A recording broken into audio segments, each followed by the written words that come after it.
This afternoon, some of us are going to Burano. Esther and Phyllis want to get out to Burano. Yeah, it's about 45 minutes to get to Burano. It's an island that has lace makers and colorful buildings and all. Everybody's ready? Let's just go then. It's a short walk to the Fondamento Nove, where we catch the boat that will take us out to the islands. We're going to Burano. The boat also goes to Murano and Torcello. Another island the boat passes is the Cemetery of Venice. It's a separate island devoted entirely to the cemetery, and there's a little church on the island. And it only takes about 30 minutes to get out to Burano. You see, we passed by Murano, the glass island, heading to Burano, and we could go a little further to Torcello, but today we're just going to this little island that's famous for lace. And you're going to see lots of lace makers and lace shops and quaint little colorful buildings. The island is only about a half a mile long, quarter of a mile wide, has two little canals running through it, so it's like a mini Venice. There's just a few bridges on this island, nothing like the 400 in Venice, but it's pretty densely populated. Locals have been living here and making lace here for many centuries. And today this is what you find. The ladies sitting out in front of their homes, working in the open, making lace. The physical elements of this small island are basically stone, water, brick, and paint. They don't have gardens, but they make the most of the space they have available. And within these limitations, they've made a visual feast with colors reflected in the canals and glowing off the building facades and flapping in the breeze as the laundry dries daily. This quaint, picturesque beauty and the lace shops are magnets for the tourist, and yet this little island is mostly a residential haven. Like any tourist place, you can turn the corner and get away from the main avenue and get to the little back streets and see local people leading their daily lives. So this is what we always like to do with World Traveler, is take you a little off the beaten track and into the side alleys, and here you might find the boat builders at work.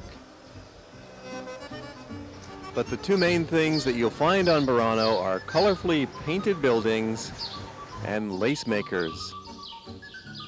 It seems that nearly every lady who lives on the island is involved in the trade of making lace. And these goods are available for sale in various shops that we'll take you to in just a minute. You can also buy them in the main stores in Venice itself.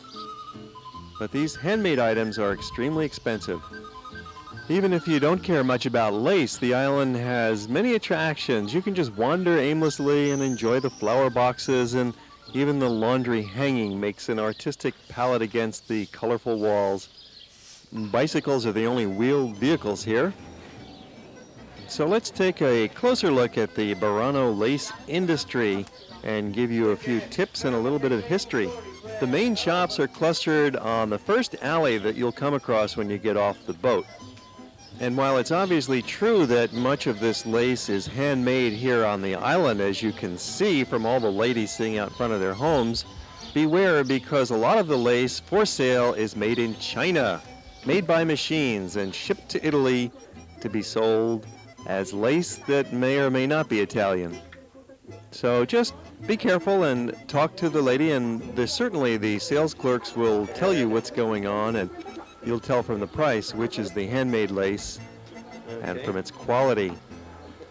The lace of Venice was the finest lace in the world back in the 16th century, 17th century. And of all the Venetian lace, Burano was the source of the greatest products.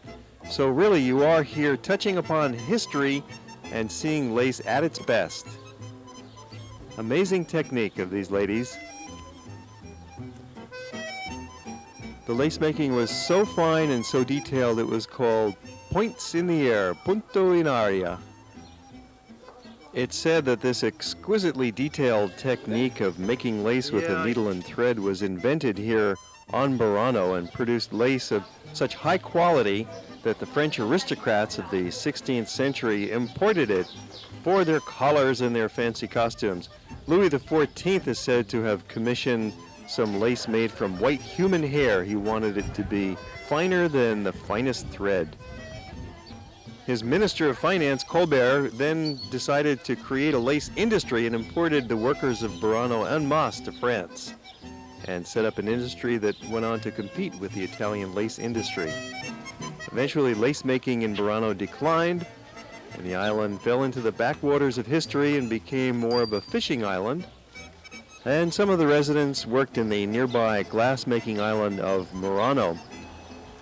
The men still fish, but thanks to the dramatic growth of tourism in this century, lace making has made a comeback, and the island has a very quaint little town center. Here you see the main street, the main drag lined with tourist shops and souvenir items, and there's a lot of restaurants. Da Romano is reputedly the best restaurant on the island, and there's a number of others where you can take your lunch and take a stroll. You can easily spend 2 hours on the island of Burano, enjoying the shops, the restaurants, the little canals, the painted buildings, and these little side streets with the flower boxes in the windows. All in all, it's a most charming spot and a great diversion. If you've seen a lot of Venice already and you're looking for a little bit more, then by all means hop on the boat and take the ride out to Burano. On the other hand, if you've only got 2 days to spend in Venice, well, it's better to stay in the main part of town because there's so much to see.